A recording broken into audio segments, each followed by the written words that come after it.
This is all of the trash that I've produced in the past 3 years.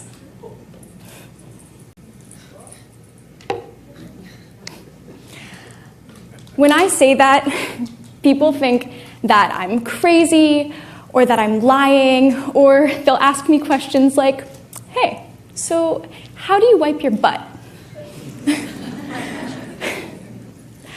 I live a zero-waste lifestyle, and I have for the past 3 years. Now, zero waste, that's a pretty big idea, right? So let me define it for you. To me, living zero waste means that I don't make any trash.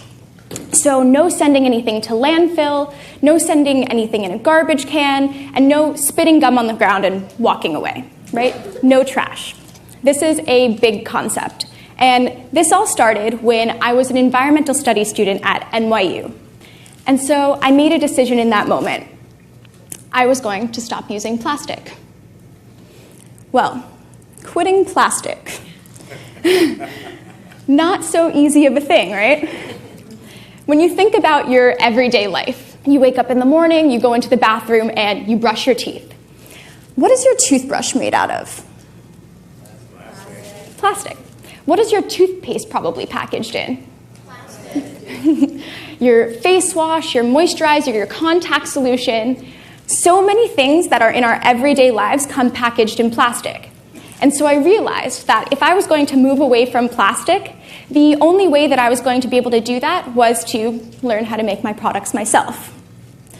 Well, I don't know about you, but I certainly didn't know how to make deodorant and didn't have the recipe just kind of hanging out in my back pocket. And so I realized that I had to do some research.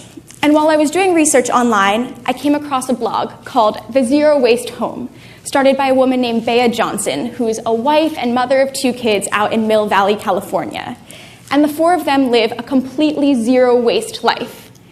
I thought that I was doing the best thing that I could for the planet by not using any plastic. But the idea that I didn't have to produce any trash was so empowering and so inspiring. And so I made the decision to go zero waste. The first thing that I did was I stopped buying packaged food. So instead of going into the store and buying things packaged in paper and glass and plastic, I started bringing my own jars and bags to the store to fill with bulk or package-free items. I also started buying my fruit and vegetables from the farmer's market, so package-free. The second thing that I started doing was I started making all of my own products. Well, fast forward, and it turns out that the first product that I made was toothpaste made with baking soda. So over time, I started making all of my own products. When I would run out of something, instead of going to the store and buying a new one, I would learn how to make it myself. The third thing that I started doing was shopping secondhand. So instead of buying new clothing and putting new waste into the waste cycle, I would buy things that were totally recycled secondhand, so not making any new trash. The fourth thing that I did was I downsized. So I focused on having only the things that were truly necessary and that I really needed. All this must sound pretty difficult, right? I assure you, it's not that hard. I'm just an average, lazy person, and I wouldn't live this lifestyle if it was difficult. In fact, the benefits of living this lifestyle far outweigh any of the negatives that you could imagine. The first benefit is that I save money. The second benefit is that I eat better.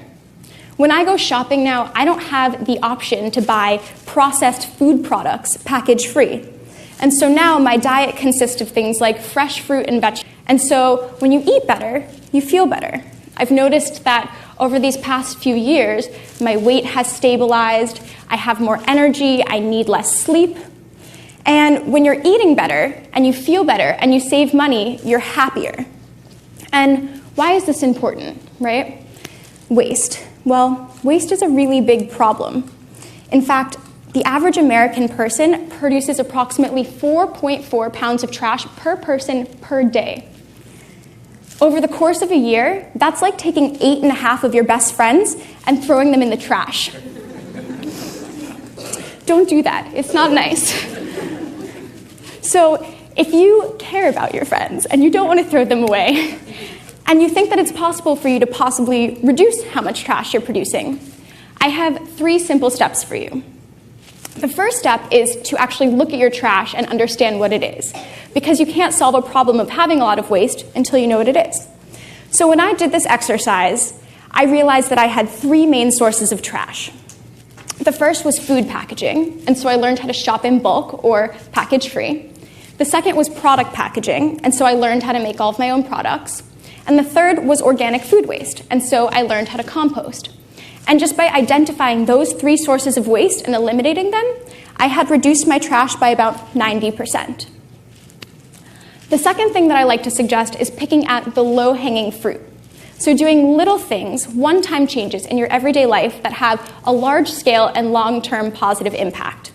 This includes things like using a reusable bag instead of a plastic or paper bag, or using a stainless steel or glass water bottle instead of buying plastic water bottles. Over the course of, however long, you realize that these little changes actually add up and make a big difference. The third thing that I like to suggest is the DIY, or actually learning how to make your products yourself. And so by making my own products, I have complete control over what I'm putting in my body. I live a zero-waste lifestyle because, to me, it's the best way I know how to live a life that aligns with everything that I believe in. And what's the point, right? I'm just one person. What difference can I make? The point is simple. I want to be remembered for the things that I did while I was on this planet, and not for the trash that I left behind. Thank you.